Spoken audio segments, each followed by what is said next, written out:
Em nome do Pai, do Filho e do Espírito Santo. Amém. Palavra da salvação.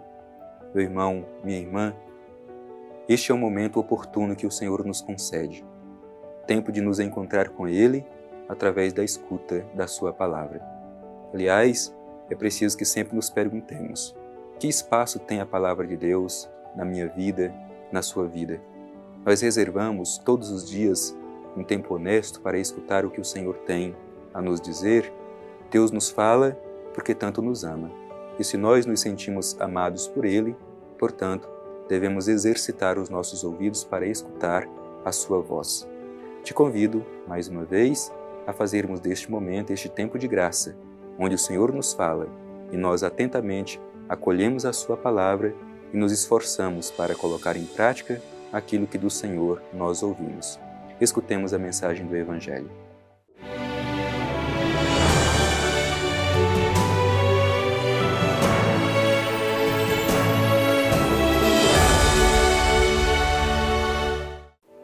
Proclamação do Evangelho de Jesus Cristo segundo Marcos. Glória a vós, Senhor. Passado o sábado, Maria de Magdala e Maria, mãe de Tiago, e Salomé compraram aromas para ir ungir o corpo. De madrugada, no primeiro dia da semana, elas foram ao túmulo ao nascer do sol. E diziam entre si: quem rolará a pedra da entrada do túmulo para nós? E erguendo os olhos, viram que a pedra já fora removida.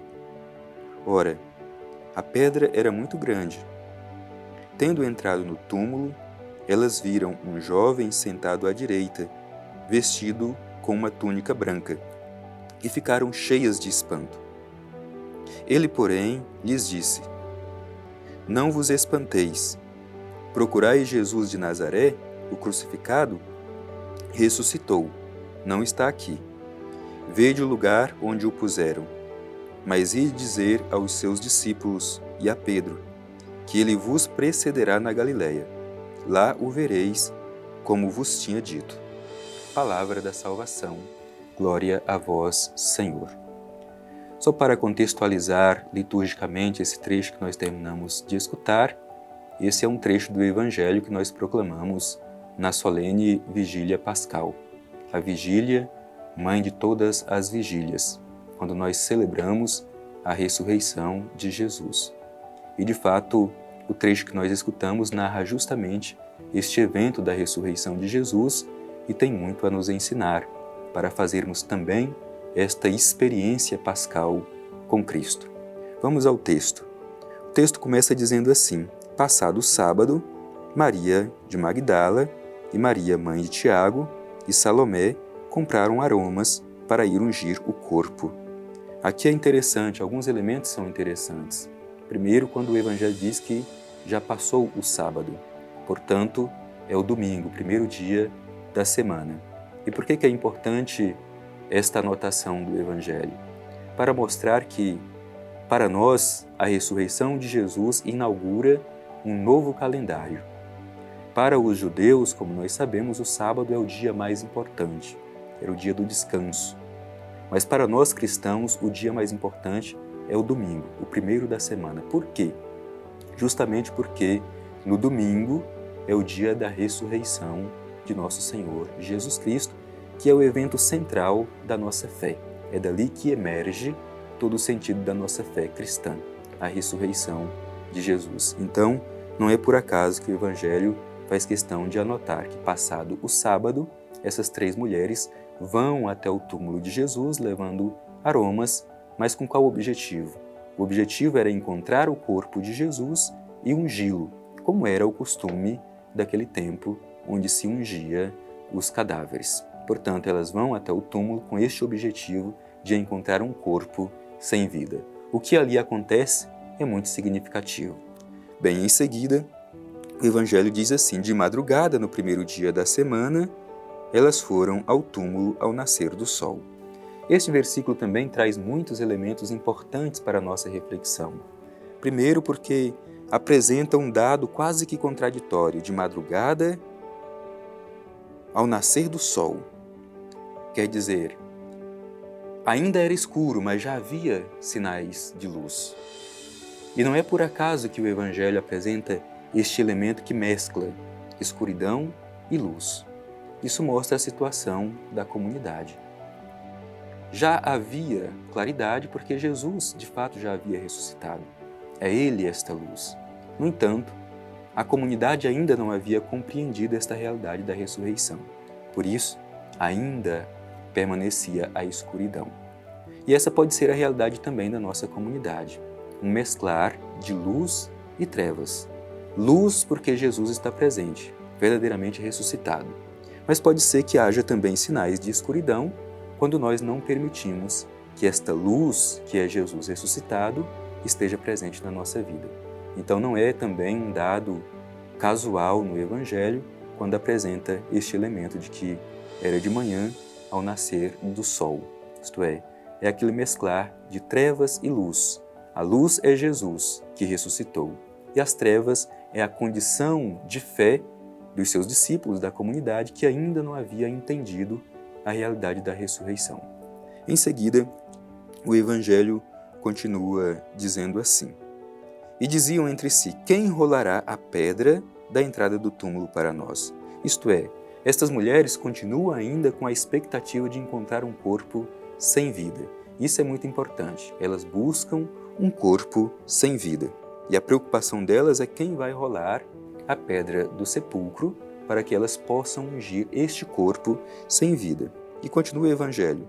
Erguendo os olhos, viram que a pedra fora removida.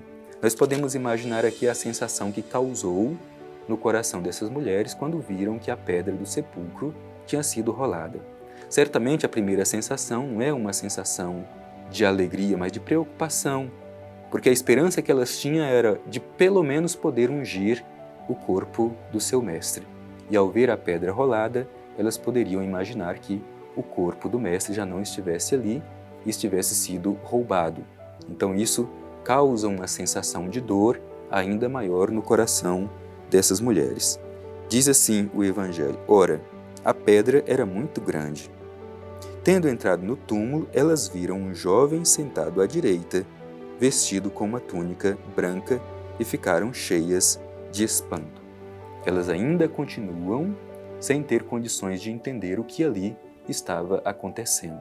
E a voz desse jovem é que vai trazer ao coração dessas mulheres o sinal de esperança e de vida nova. Diz assim: Ele, porém, lhes disse: Não vos espanteis. Procurais Jesus de Nazaré, o crucificado. Ressuscitou, não está aqui. Vede o lugar onde o puseram. Então é importante essas palavras deste jovem vestido de branco ali no túmulo, já sem o corpo de Jesus. Elas foram em busca de um corpo sem vida, mas este jovem ajuda a compreender que Jesus vive. Então, elas devem ir à procura de um Cristo vivo e não de um Cristo morto.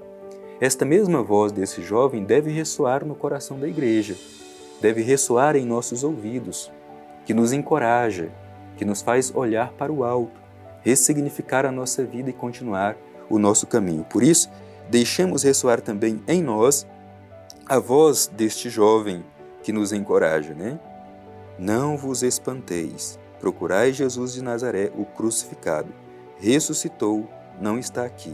Vede o lugar onde o puseram. E continua o Evangelho.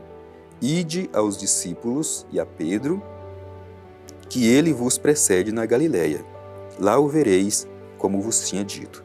Também este elemento é muito importante. Essas mulheres que recebem o anúncio de que Cristo vive, agora têm a missão de ir até os outros discípulos para anunciar que Cristo os aguarda para fazer também este encontro com os seus discípulos, Cristo ressuscitado. E é interessante que o Evangelho faz questão de dizer que o lugar deste encontro dos discípulos com o ressuscitado é na Galileia. E por que é importante isso? Ora, Jesus estava em Jerusalém, ali Jesus é morto, mas os discípulos irão encontrar com o ressuscitado lá na Galileia e não na Judéia. Por que na Galileia?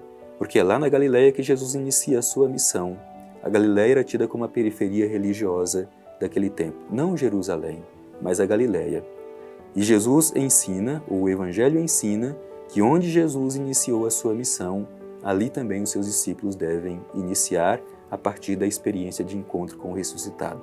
Portanto, é na Galileia que os discípulos devem fazer este encontro com Cristo ressuscitado e a partir dali iniciar a missão. Jesus conclui a sua missão e os discípulos continuam a missão, que é a missão da igreja neste mundo.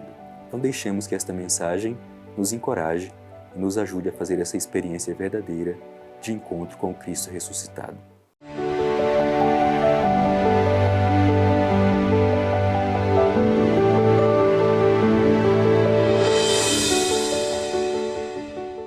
Querido irmão, querida irmã, à luz da Palavra de Deus que nós hoje ouvimos, nós somos convidados a também fazer esta mesma experiência da manhã pascal ao redor do sepulcro vazio de nosso Senhor Jesus Cristo e plantar em nosso coração a certeza da ressurreição.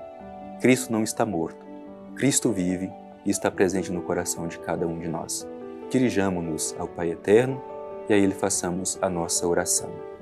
Divino Pai Eterno, Deus de misericórdia, Deus de bondade e ternura, te pedimos no dia de hoje, à luz do Evangelho que terminamos de escutar, uma fé viva para que busquemos sempre Teu Filho Jesus, crucificado e ressuscitado, que não o busquemos morto, mas que tenhamos a certeza de que Ele vive e está presente em nosso meio, como nosso Salvador e nosso Redentor.